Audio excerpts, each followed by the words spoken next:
Hello everyone, channel पर आप सभी का स्वागत है। उम्मीद है आप सब बहुत अच्छे से हों। तो शुरू करते हैं आज की वीडियो। आज की ये video BEd second year students के सेकंड पेपर पर रहेगी। सेकंड पेपर के जो भी इम्पोर्टेंट टॉपिक और क्वेश्चन जो हैं उनके ऊपर आज की वीडियो बना रही हूँ मैं। फर्स्ट पेपर में पहले मैंने आप लोगों को इम्पोर्टेंट टॉपिक बताए थे और उसके बाद उसके जो भी इम्पोर्टेंट क्वेश्चंस थे वो बताए थे।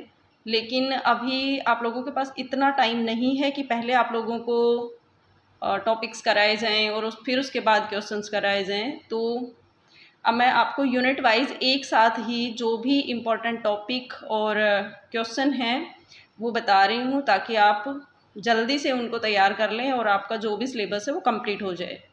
ठीक है, तो सेकंड पेपर है ये assessment for learning, BEd second year का सेकंड पेपर। ठीक है, तो उसकी यूनिट फर्स्ट है, उससे हम शुरू करेंगे। सभी पेपर्स में वही है, 4-4 यूनिट हैं, इसमें भी 4 यूनिट हैं। पेपर जो पैटर्न रहेगा वो सेम रहेगा। 80 नंबर का आपका पेपर आएगा। 9 क्वेश्चन होंगे। फर्स्ट क्वेश्चन कंपलसरी होगा, जो 4-4 नंबर के उसमें 4 क्वेश्चन रहेंगे। टोटल 16 मार्क्स का हो जाएगा वो। उसके अलावा यूनिट वाइज आपके 2-2 क्वेश्चन रहेंगे जिनमें से आपको एक एक का आंसर देना है। वो लॉन्ग आंसर टाइप रहेंगे और 16 मार्क्स के होते हैं मोस्टली। पर अभी कुछ चेंज भी देखा है मैंने लास्ट ईयर से कि 16 मार्क्स के क्वेश्चन को भी डिवाइड कर देते हैं 2 पार्ट्स में और 8-8 मार्क्स के 2 क्वेश्चन बना के भी दे देते हैं।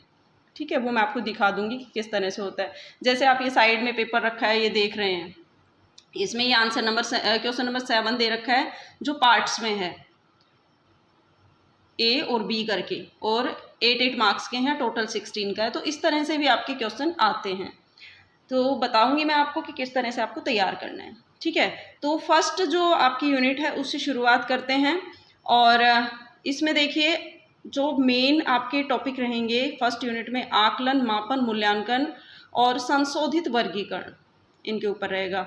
असेसमेंट, मेजरमेंट, इवेल्युएशन और रिवाइज्ड टैक्सोनॉमी, इनके ऊपर है। ठीक है, तो अब आपको इन टॉपिक्स के अकॉर्डिंग ही क्वेश्चन तैयार करने हैं। लेकिन उससे पहले मैं आपको दिखाना चाहती हूँ लास्ट ईयर का जो क्वेश्चन पेपर है वो। स्पेशली ये पेपर जो है वो आईजीयू यूनिवर्सिटी का है, इंदिरा गांधी यूनिवर्सिटी मीरपुर। तो जो भी स्टूडेंट इंदिरा गांधी यूनिवर्सिटी मीरपुर से हैं वो इस पेपर के अकॉर्डिंग तैयारी कर सकते हैं, अपने क्वेश्चन तैयार कर सकते हैं। अगर आप अदर यूनिवर्सिटी से हैं तो लास्ट ईयर का पेपर देख लीजिए और उसके अकॉर्डिंग क्वेश्चन तैयार कीजिए। ठीक है, तो इसमें देखिए फर्स्ट यूनिट में से आकलन पे क्वेश्चन आ चुका है और टैक्सोनॉमी पे भी आ चुका है।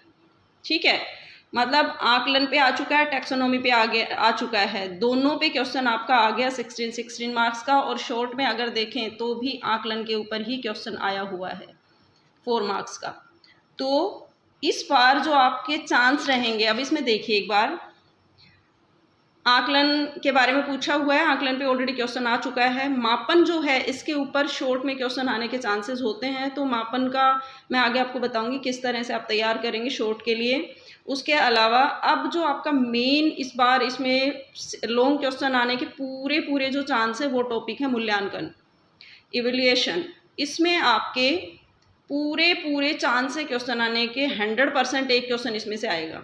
तो आपको ये वाला जो टॉपिक है, मूल्यांकन वाला जो टॉपिक है, इसको बहुत अच्छे से तैयार करना है क्योंकि इसमें लॉन्ग क्वेश्चन आने वाला है। तो इसमें आप कैसे करेंगे, मूल्यांकन होता क्या है, आप इससे क्या समझते हैं, इसके उद्देश्य क्या हैं, कार्य क्या हैं, फिर यहाँ से आप उठा लेंगे इसका जो आवश्यकताएं हैं वो क्या हैं, इसका महत्व क्या है। फिर नेक्स्ट में आप आ जाएंगे इसकी विशेषताएं क्या है। मतलब इस वाले टॉपिक का आपको कुछ भी छोड़ना नहीं है, चाहे उद्देश्य पूछे, चाहे कार्य पूछे, चाहे आवश्यकता पूछे, महत्व पूछे, उपयोगिता और महत्व। अब जो उपयोगिता, यहाँ पे देखिए उपयोगिता पूछ रखी है कि मूल्यांकन होता क्या है, उसकी उपयोगिता क्या है, कार्य बताइए। तो उपयोगिता और महत्व जो है वो एक ही हो जाएंगी, आवश्यकता और उद्देश्य के एक पॉइंट हो जाएंगे, सेम पॉइंट्स हो जाएंगे। तो इस तरह से आप ये क्वेश्चन तैयार कर लेंगे। मूल्यांकन का जो टॉपिक है आपका बहुत इंपॉर्टेंट है, 100% क्वेश्चन इसमें से आएगा, ये ध्यान रखिए। ठीक है, तो ये हो गया। उसके बाद देखते हैं नेक्स्ट। तो ये क्वेश्चन तो आपका एक 60 मार्क्स का आना ही आना है। इसके अलावा इसकी आवश्यकता और महत्व, ये क्वेश्चन यहाँ फिर से आ रहा है। उसके बाद जो परीक्षा का संप्रत्यय है उसके ऊपर भी लास्ट ईयर क्वेश्चन नहीं आया है। तो इस बार आपका जो नेक्स्ट क्वेश्चन है उसमें चांस है परीक्षा का संप्रत्यय हो सकता है शॉर्ट में पूछ लें, या हो सकता है लॉन्ग में रहे। और रहेगा किस तरह से ये देखिए, क्वेश्चन नंबर 9 ये क्वेश्चन आपका लास्ट ईयर आ गया है। आकलन के महत्व और सिद्धांत आपसे पूछ लिए गए हैं, लास्ट ईयर हो गया है ये क्वेश्चन। इस बार फिर आपका परीक्षा का आकलन, क्योंकि इसमें आया नहीं है, परीक्षा वाला लास्ट ईयर नहीं दिया है, मूल्यांकन में से भी लास्ट ईयर क्वेश्चन नहीं आया। तो इस बार आपके पूरे चांस मूल्यांकन और परीक्षा जो है उसमें से रहेंगे। अब क्या किस तरह से क्वेश्चन बनता है परीक्षा पे, परीक्षा का आकलन के साधन के रूप में वर्णन कीजिए, या फिर परीक्षा क्या है, आकलन या मूल्यांकन के साधन के रूप में परीक्षा का वर्णन कीजिए, कि परीक्षा जो है आकलन या मूल्यांकन के साधन के रूप में किस तरह से काम करती है, वो आपको एक्सप्लेन करना है। उसके बाद जो मैं आपको दिखा रही थी ब्लूम की जो टैक्सोनॉमी है उसके ऊपर भी क्वेश्चन आ चुका है, तो यहाँ से भी चांस नहीं है। ये क्वेश्चन आप एक बार जरूर कर लीजिएगा इसको भी। अधिगम के लिए मूल्यांकन से आप क्या समझते हैं, अधिगम के लिए मूल्यांकन में अध्यापक का क्या रोल होता है, तो मूल्यांकन से रिलेटेड क्वेश्चन में हो सकता है आपका ये क्वेश्चन आ जाए, क्योंकि मूल्यांकन में से क्वेश्चन 100% आना ही आना है। उसके अलावा एक क्वेश्चन आपका परीक्षा पे रहेगा, और एक क्वेश्चन हो सकता है आपका राष्ट्रीय पाठ्यक्रम ढांचा 2005 के बारे में आ जाए। लेकिन आपको लॉन्ग में करना एक ही है, इसमें दोनों में से दो तो करने ही नहीं है, तो एक करना है। एक क्वेश्चन आपका आकलन में से मूल्यांकन में से आना ही आना है, ठीक है। तो इस तरह से आपका ये क्वेश्चन जो है वो कंप्लीट हो जाएगा, इस यूनिट में आपके क्वेश्चन हो जाएंगे, ठीक है। अब बात करते हैं हम इसमें सेकंड यूनिट की। तो सेकंड यूनिट देखिए, क्वेश्चन पेपर में मूल्यांकन के उपकरण क्या हैं, किन्हीं 2 उपकरणों की विस्तारपूर्वक चर्चा कीजिए। ये क्वेश्चन लास्ट ईयर आया हुआ है। उसके बाद फॉर्मेटिव और समेस्टिव और क्वांटिटिव और क्वालिटिव, ये इनके ऊपर क्वेश्चन दिया हुआ है। तो मतलब 2 जो क्वेश्चन हैं आपके लॉन्ग इस तरह से लास्ट ईयर दिए हुए हैं। तो इस बार आने के क्या चांस रहेंगे वो देखते हैं। एक इसमें ये आया हुआ है शॉर्ट में भी, खुली पुस्तक परीक्षा, ओपन बुक एग्जामिनेशन सिस्टम के ऊपर दिया हुआ है। तो अब आपकी जो ये यूनिट है इसमें से किस तरह आपके क्वेश्चन हो सकते हैं वो देखिए। तो पहले तो इस पे दिया हुआ है टॉपिक, ये हो ही गए क्लियर। उपकरण और तकनीक, टूल्स और टेक्निक हैं किसके, मूल्यांकन के। मूल्यांकन के उपकरण क्या हैं और तकनीक क्या है उसके ऊपर है ये। तो एक अच्छे मूल्यांकन के उपकरण की क्या क्या विशेषताएं होनी चाहिए। जैसे अगर आप मूल्यांकन कर रहे हैं किसी टूल से या टेक्निक से, तो उसकी विशेषताएं क्या होनी चाहिए, किस तरह के उपकरण अच्छे हो सकते हैं, उनकी क्या विशेषताएं हो। तो ये उसके ऊपर दिया हुआ है। अब आपका ये लास्ट ईयर आ चुका है, निर्माणात्मक और संकलनात्मक मूल्यांकन, ये आ चुका है, लास्ट ईयर हो चुका है। आईजीयू में आ चुका है ये क्वेश्चन। ऐसे ये गुणात्मक और परिमाणात्मक ये भी आपका आ चुका है, ठीक है। तो ये हो चुके हैं आपके। अच्छा, अब आने को तो आपका क्वेश्चन आ चुका है कि मूल्यांकन के उपकरण क्या हैं, है ना। तो यहाँ से शुरू हो जाते हैं मूल्यांकन के उपकरण। जैसे निरीक्षण विधि से मूल्यांकन करना, निरीक्षण विधि या अवलोकन विधि कह सकते हैं आप इसे। तो अवलोकन या निरीक्षण विधि। अब इसमें ये जो यूनिट है थोड़ी सी लंबी है और इसमें कई सारे उपकरण दिए हुए हैं, ठीक है। टूल्स और टेक्निक काफ़ी हैं इसमें। तो लास्ट ईयर तो सीधा सा पूछ लिया कि कोई 2 बताइए, तो आप कोई भी 2 बता सकते हो। लेकिन हो सकता है इस बार आपसे अलग से पूछ लें या प्रॉपर नाम दे के पूछ लें, तब आपको पूरे नाम उसके अकॉर्डिंग ही आंसर देना होगा। तो आपको तैयार कैसे करने, कौन कौन से करने हैं, तो इसमें आपको जैसे ये हो गया अवलोकन या निरीक्षण। जैसे हम कोई मूल्यांकन करते हैं किसी चीज़ का, तो अवलोकन के द्वारा, निरीक्षण के द्वारा, अवलोकन मतलब उसको देखकर, निरीक्षण करके जब मूल्यांकन किया जाता है तो वो अवलोकन विधि होती है। और इसमें क्या होता है, अब तो आपको ये बताना है कि ये होती क्या है, इसमें किस तरह से मूल्यांकन किया जाता है। ये हो जाएगा अवलोकन विधि में। फिर आता है इसके अंदर ही एक होता है सहभागी अवलोकन। सहभागी और असहभागी 2 तरह का अवलोकन होता है। तो सहभागी पे भी कई बार क्वेश्चन आपका पूछा जा सकता है। सहभागी अवलोकन में क्या होता है, जो अवलोकन करता है, जो निरीक्षण करने वाला है, वो उस ग्रुप के साथ रह के अवलोकन करता है। जिस ग्रुप का वो अवलोकन कर रहा है, निरीक्षण कर रहा है, उस ग्रुप को पता होता है उस समूह को पता होता है कि मेरा निरीक्षण किया जा रहा है, ठीक है।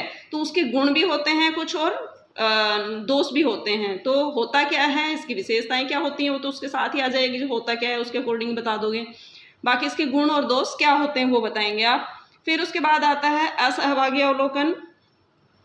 इसमें क्या होता है, असहभागी में इसमें अवलोकनकर्ता उस ग्रुप के साथ रह के अवलोकन नहीं करता है, जिसका उसको निरीक्षण करना होता है उस ग्रुप में नहीं रहता है, दूर से उसका निरीक्षण करता है। इसमें ग्रुप को पता नहीं रहता है कि या किसी भी व्यक्ति का जिसका निरीक्षण किया जा रहा है उसको पता नहीं होता है कि मेरा निरीक्षण किया जा रहा है। तो इसके भी अपने कुछ गुण और कुछ दोष हैं, तो वो भी आपको तैयार करने हैं।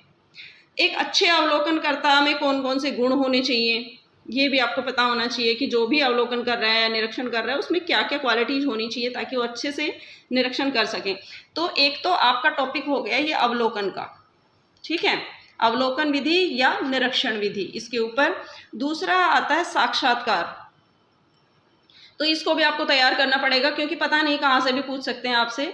तो साक्षात्कार होता क्या है, इसकी विशेषताएं क्या होती हैं। तो साक्षात्कार एक इंटरव्यू की तरह ही होता है जिसमें आमने सामने बैठ के बातें, कुछ क्वेश्चंस किए जाते हैं, उनके आंसर लिए जाते हैं।